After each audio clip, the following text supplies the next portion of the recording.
La programmation de Femmes en mouvement, on ne la retrouve plus dans le Publisac. C'est ça. Là, c'est nouveau depuis l'automne passé. La programmation, en fait, elle se retrouve sur notre page Facebook. Puis on essaye le plus possible que les membres nous donnent leur adresse courriel. Donc, on leur envoie maintenant par courriel.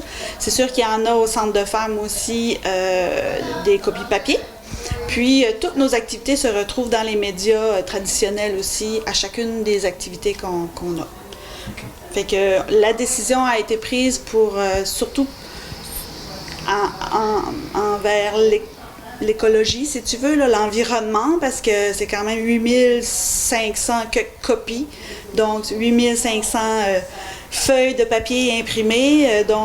Puis comme on a vraiment une conscience écologique, Femmes en mouvement, on a décidé d'arrêter de le mettre dans le Publisac. Puis, tranquillement, pas vite, on va essayer que ça soit plus visible partout. OK. C'est quoi les principales activités qui s'en viennent?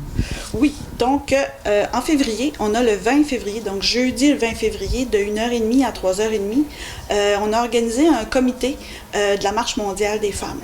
Parce que cette année, 2020, ça va être la Marche mondiale en octobre. Et nous, en Gaspésie, régionalement, on va faire une activité. Et donc, on avait besoin de femmes, des participantes du centre, qui viennent nous voir, puis qu'on puisse réfléchir, partager, échanger, qu'est-ce qu'on pourrait faire pour cette occasion-là. Faut dire aussi que tous les autres centres de femmes de la Gaspésie vont se joindre à une activité rassembleuse en quelque part en Gaspésie. Ça va être dévoilé ultimement.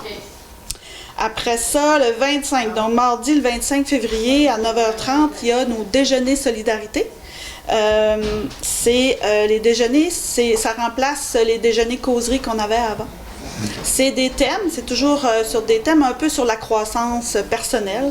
Au mois de février, c'est le pouvoir de dire oui et l'art de dire non. Donc, c'est s'affirmer tout en respectant l'autre. C'est des pistes de solutions, des échanges. Il y a beaucoup d'échanges aussi dans ces déjeuners-là.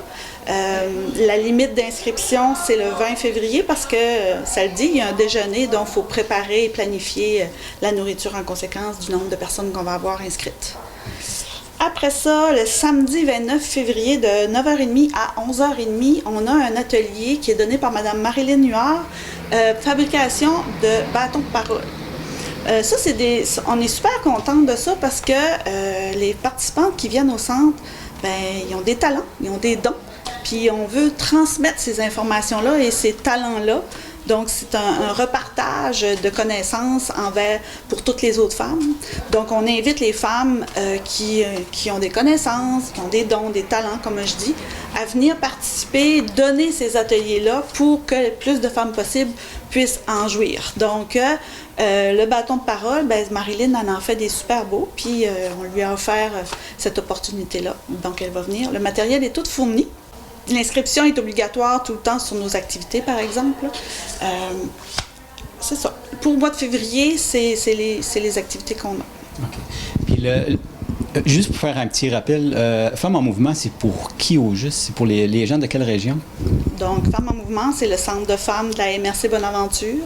Donc, on est là pour toutes les femmes de la MRC, membres ou non membres. Puis même, on a des participantes qui viennent de d'autres localités en dehors de la MRC. C'est un centre de femmes, c'est pas juste là pour les femmes où ça va pas bien, c'est pour toutes les femmes et les jeunes filles aussi. Donc, si vous avez le goût de venir prendre un café, vous avez le goût de venir nous voir, nous rencontrer, vous êtes les bienvenus. Si vous avez besoin de nous jaser plus personnellement, on peut le faire aussi. Puis, toutes les activités, on essaye d'aller rejoindre le plus largement possible toute catégorie de personnes, en fait. C'est ça, c'est vraiment, on fait de l'intervention, on a des activités d'éducation populaire, puis on fait aussi des actions collectives, comme le 8 mars que je vous ai dit tantôt. OK. Puis les gens qui ont besoin de plus d'informations ou qui veulent participer, ils vous rejoignent comment? Ça va être le 418-534-4345 et ils peuvent suivre sur notre page Facebook. Toutes les informations sont là-dessus.